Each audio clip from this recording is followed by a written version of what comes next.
Governor Kathy Hochul.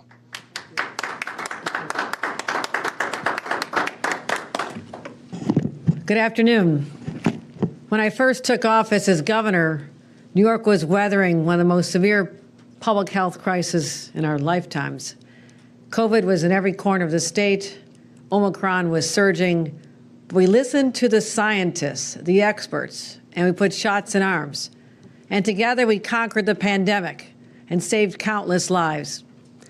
Much of that work was done because of the incredible, dedicated, underappreciated by many, the staff here at Wadsworth. And I want to thank them always for being on the front line during those dark, dark days and the sleepless nights and long, long months of research and making sure we had supply of our vaccinations, but also what they're doing now. And I want to thank especially Dr. Leonard Peruski, our director, and I want to recognize him for leading an incredible team here as well. I'm also joined by Dr. McDonald, our Commissioner of Health. I'll be introducing him momentarily, and Catherine Garcia, the Head of State Operations. We're here today at Wadsworth because since the beginning of the year, New York has now reported 4 individual cases of measles. Now, this cannot be classified as an outbreak. We know how to handle this. We do not have another pandemic on our hands. But at this early stage, I thought it was important to sound the alarm, to provide New Yorkers information and share our plan for stopping the spread of this disease any further. First, here are the facts. Like I said, we have 4 individual cases that we believe are unrelated, 3 in New York City, 1 in Suffolk County. Now, these numbers themselves are not inherently a cause for concern. And for example, in 2024, we had 15 cases, but nationwide, we're seeing very concerning trends, 350 measles cases around the country. 81% right now are part of an outbreak in West Texas. And of those sick in West Texas, 3/4 are unvaccinated.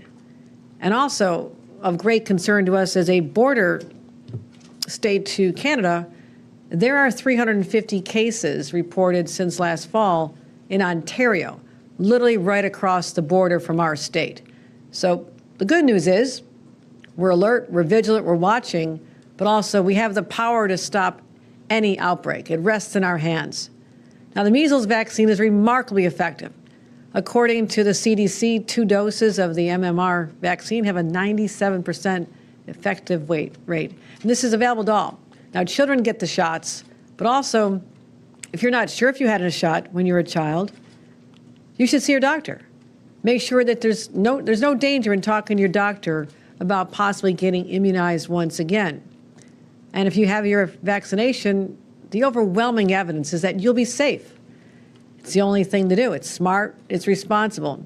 For young people, the elderly, the immunocompromised, those are especially vulnerable individuals. So it's also not just protecting yourself, similar to the COVID vaccine, it's about protecting your community. And this is what the doctor will be speaking about momentarily as well. I know vaccinations have for some reason become a very divisive topic in recent years. It pains me to think that in the year 2025, that we're still debating whether vaccinations are safe, when in fact, the scientific evidence is overwhelming. And I want to speak directly to the leaders of our state, our clergy, the activists, the mentors, those who are looked up to, the pillars of our communities, who are really the ones who are the honest brokers, the ones who speak truth and people listen. I want them to help us take on this threat by helping get more information about vaccinations and literally getting shots in arms. Help us encourage everyday New Yorkers who want only the best for their families to get the vaccination, because there are numbers that are still deeply troubling. I look at the numbers of our state. Orange County, 64.9% are vaccinated. Yates County, only 55.8% are vaccinated. Now, the majority overall, 81% for the state of New York, that's a good number. It should be a higher number because otherwise, again, we are exposed. West Texas may seem like a long way off. Ontario is just across the border. And that is what people need to be aware of and why we're being so vigilant at this time. But I know a little bit about this because as a mom, I took my kids to those shots. I listened to them cry. but knew it was very, very important for their long-term health. And that's why we do what we do, looking out for our most precious, the most precious individuals in our world to us are our children. And I want to make sure that people know that when wrong information is being disseminated, that the truth tellers stand up and say, no, that is not accurate.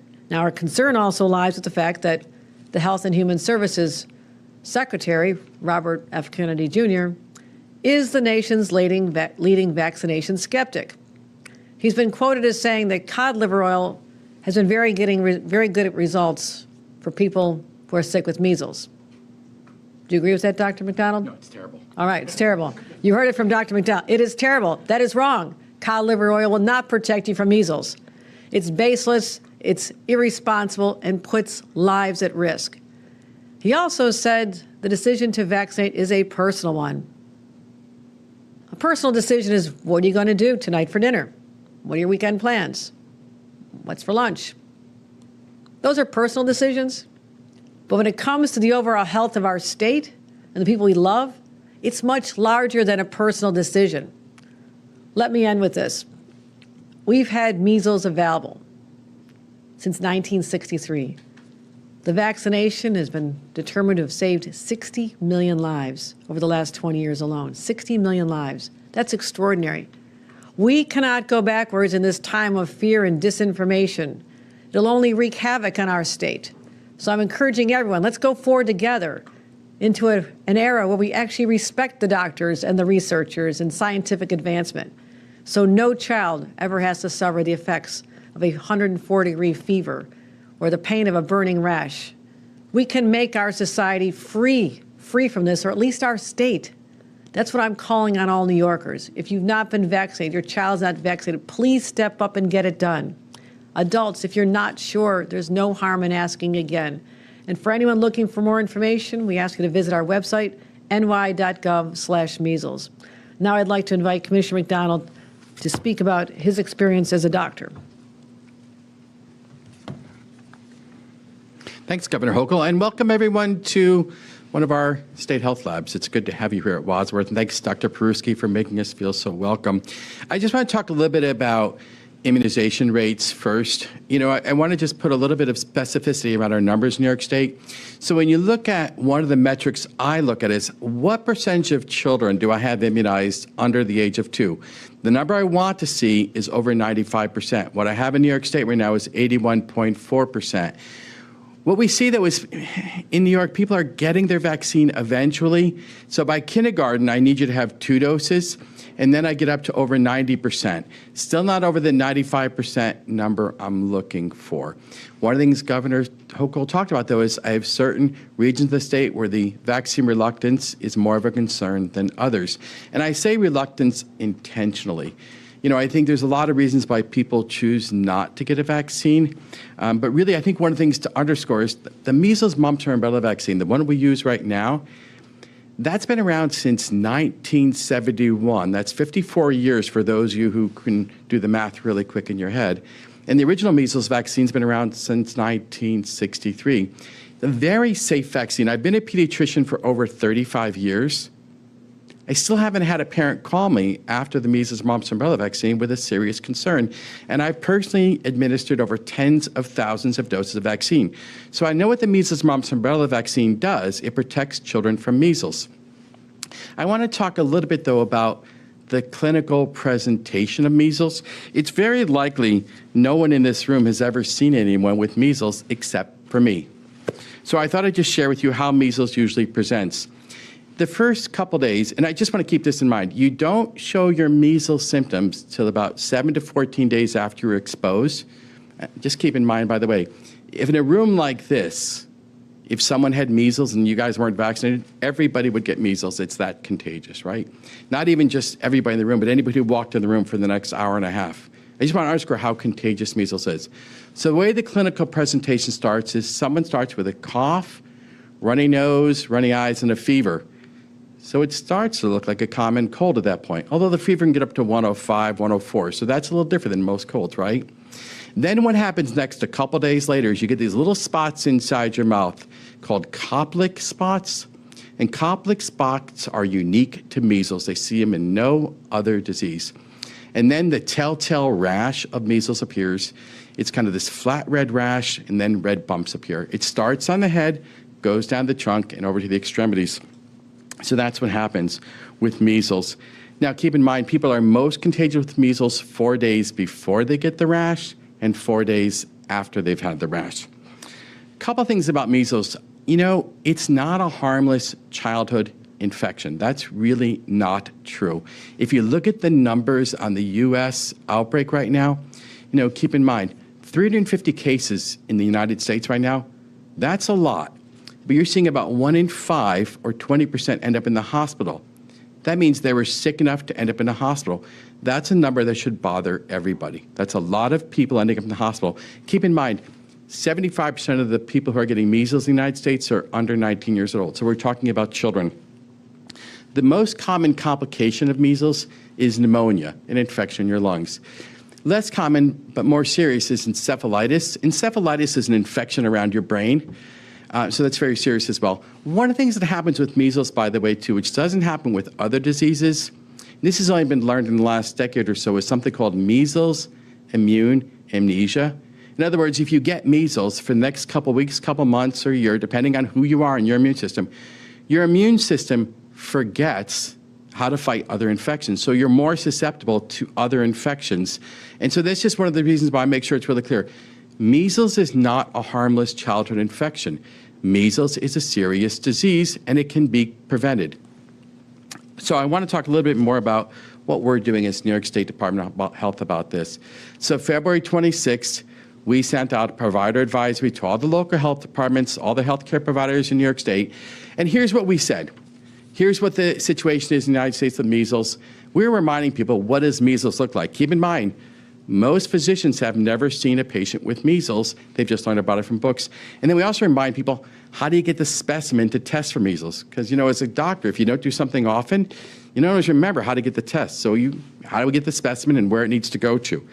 And I think it's important that people understand, we interact with local health departments and healthcare providers a lot, through health advisories a lot. We're their expert, and we're making sure they're your expert. Another thing we did is we made a 1-minute public service announcement. What I did is I spoke directly to individuals. It's circulating right now in social media, just explaining to people what measles is, why the vaccine's so important. And just an example of one of the things we do, we interact all year long with local health departments and other experts. But yesterday, for example, I was in Saratoga. We had this statewide immunization meeting where all the local health departments were convened. And we talked not just about measles, but all vaccine-preventable diseases, just to get new ideas and new strategies about how to really address vaccine hesitancy, but just as importantly, to address vaccine confidence and make sure we understand that people can shore up vaccine confidence. One of the things I really thought that was great that Governor Hochul said, I think it's so important, is it's really important for community leaders to be ambassadors for immunizations. I've been a pediatrician for 35 years. I have the safest, most effective vaccines I've ever seen in my career. I want everyone to be prevented from getting these diseases, and I want to underscore how effective they are. The measles, mumps, and rubella vaccine, 97% effective. We can achieve herd immunity. And one of the things I want to close with is, this disease should be eliminated, not just in the United States, but across the globe. We could actually eradicate measles across the globe. It's not for want of technology. It's just for want of people, not just in New York, not just in the United States, but across the globe, availing themselves to the vaccine. Fortunately, in New York State, in the United States, there's no shortage of vaccine, plenty available. Anybody can get it who wants it. And with that, I'm going to turn it back over to the governor. Thank you very much.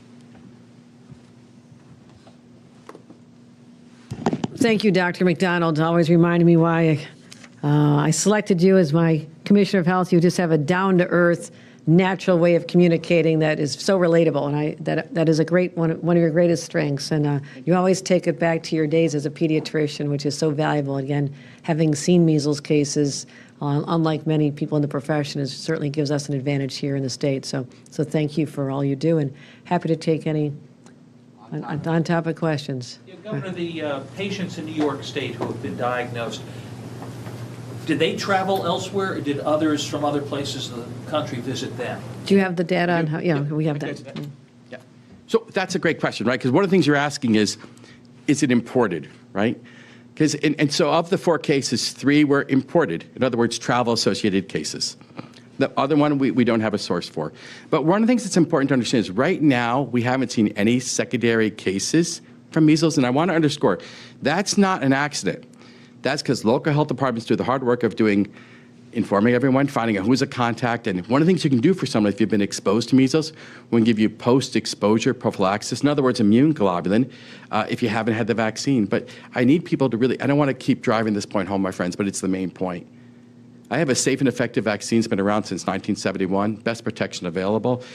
Please don't get lost in this. And here's a little thing. Some of you look like you might have been born before 1957. I won't tell you who. But if you've been born since before 1957, you're considered measles immune. If you've been born after 1957, you need 2 doses. So we give now 1 dose when you're 12 to 15 months old, and the second dose when you're going to kindergarten, right? But if you're an adult and you haven't had 2 doses, don't get blood titers to see if you're immune. Just ask your doctor for the second dose of measles, mumps, and rubella vaccine. Thank you. Another question for Dr. McDonald. If parents suspect that their child might be infected, would it be irresponsible, would it put others at risk to take that child to the ER? So if you suspect your child has measles, what you want to do is call your doctor first. Because, what a lot of doctors is have a way to enter the office so you can be seen here, right? And then you can see it privately. When you go to the emergency department, what you end up doing is exposing everyone else in the emergency department. Remember how I gave you the illustration of this room? If someone had measles, we all weren't immunized, everybody would be infected, right? So if you go to the emergency department, you're exposing everyone to your case of measles. Now, when you think of that waiting room in the emergency department, you don't know who's had the measles vaccine, and you also don't know, more importantly, who's got a compromised immune system. There's a reason why they're called emergency departments. Everybody goes there, right? So you really don't want to go to the emergency department unless it's really an emergency. And even then, you want to call ahead and let them know you're coming because they usually have a way for you to enter there. So I think it's important to be very thoughtful about how you're going to access health care. Okay, Raga? For the governor, is it, you mentioned the misinformation and some of the vaccine skepticism that's been coming from the White House and the cabinet. Is it your responsibility and that of other governors to sort of push back on that rhetoric directly with these folks? We're talking RFK Jr., we're talking the president. How do you see yourself starting those conversations, and have you had any of those conversations with the president and with other members of his cabinet on this public health issue? I'm doing what I need to do, which is communicate directly with the people of New York today and through our other channels, and to let them know that they're being lied to. I can say that clearly, but what's more important is for trusted individuals in the community, the clergy, the community leaders, the people that they trust also to be reinforcing this, that don't believe it just because you saw it on social media. It does not make it true. Stick with the doctors, stick with the facts. So pushing back on Washington to try to convince Secretary Robert Kennedy that he's wrong is probably a waste of time. I mean, he's had a lifetime of spewing these lies. I don't think that me telling him he's wrong is going to change it. I have to be the truth teller to the people of this state, and that's the role I'm playing right now. And a quick follow-up, the restriction, or is there any consideration of restrictions on the states, Texas, I think New Mexico, maybe Canada, that you're considering at all to try to limit the import of this? We are concerned about the numbers in Ontario right now, but I don't know that we've entertained restrictions on that. Or Catherine, have we? No, not at this time. There'll be a threshold number that raises the red flag, correct? Yeah, best thing to do is just get vaccinated, then we don't have to worry about travel advisories, my friends. Yeah. Get vaccinated, then you don't have to worry about it. Go anywhere you want. Over here in the back? Do we know if these 4 cases were vaccinated or unvaccinated individuals? I know the answer to that. I bet you do. That's why you're here. They were not vaccinated. And there's no epidemiologic link between the 4. And we're talking about data for 2025, so all of March right now. They're not all happening right now. They're all happened. Any other on-topic questions? John? I'm curious, is this a situation where, Commissioner, where you would recommend masking in public? No, what I recommend everybody do is make sure you have 2 doses of the measles, mumps, and rubella vaccine. Folks, the technology exists. It's proven. It's been around a long time. I don't want to be ambiguous about this at all. The measles, mumps, and rubella vaccine, it's the best protection. Anything else you're hearing from anybody else is just noise. really, really want to make sure that's really clear. Thank you. Governor, as a follow-up to that, lawmakers have said that you're pushing some sort of mask That restrictions. is too far off topic. Okay. And that's very much on topic, is it not? I mean, Well- are there health? Well, we're are you talking about pushing measles here today. No, there's absolutely, I have said before that I support some variation of restrictions on the use of masks, except for medical and religious reasons. Masks used in the commission of a crime are deeply troubling to me. Think about a bank robber walks in, their face is covered. Someone assaults someone on the subway, they can get away with it despite the fact that we have cameras because they are masked. And so this is something that, as I'm protecting public safety, is very much top of mind. So we're having conversations. We'll see how it goes. Austin? To what extent should we expect these cases to go up in 2025? I'm nervous about Ontario being so close to us, to be honest with you. I'm from that area. It's not a foreign country to people in Western New York. It is where you go for dinner and shopping back and forth across the border, sports events, et cetera. So, and those are large gatherings. So that's my concern right now, that could spike. For this early in year, if we keep this, we're on track to be higher than last year for sure at this rate. But we're not seeing a trend out of Ontario, but we're watching it closely, right? Coming here. The best way to prevent cases from going up in New York is everybody getting vaccinated, folks. And I want to answer that specifically. Like, if you import a case into New York State, depends on which county. If you look at some of our counties, they're much higher risk than others because if your immunization rates are low, then that county is much higher risk. When I look at Erie County, it's 87.7% for people under 2. It's not over 95%. So, part of what I want to be really, really clear about is this doesn't have to be a risk at all to see increased cases. And I think with Ontario, we're talking to them, working with them. They're lovely people. But it's really getting back to, we need herd immunity. Herd immunity is a little over 95%. And I think that's extremely achievable. No shortage of vaccine, very available to everybody. Thank you. Anything else on topic? Jack? Yeah, Governor, I'm just curious, going back to what we were talking about in the beginning, is there any chance of separating this out from being a political issue? As somebody who, millions of New Yorkers associate with their, political aggravations, how do you, decouple vaccines from politics at this point? I have one of the most credible people to speak on this with great authority that you could ever find.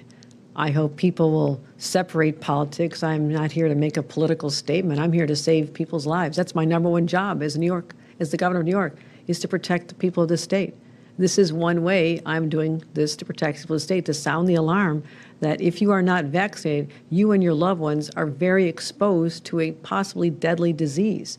So, but if people don't want to hear it from me, they should listen to Dr. McDonald. Been doing this for 35 years. Right. Thanks, everybody. I appreciate it. All right.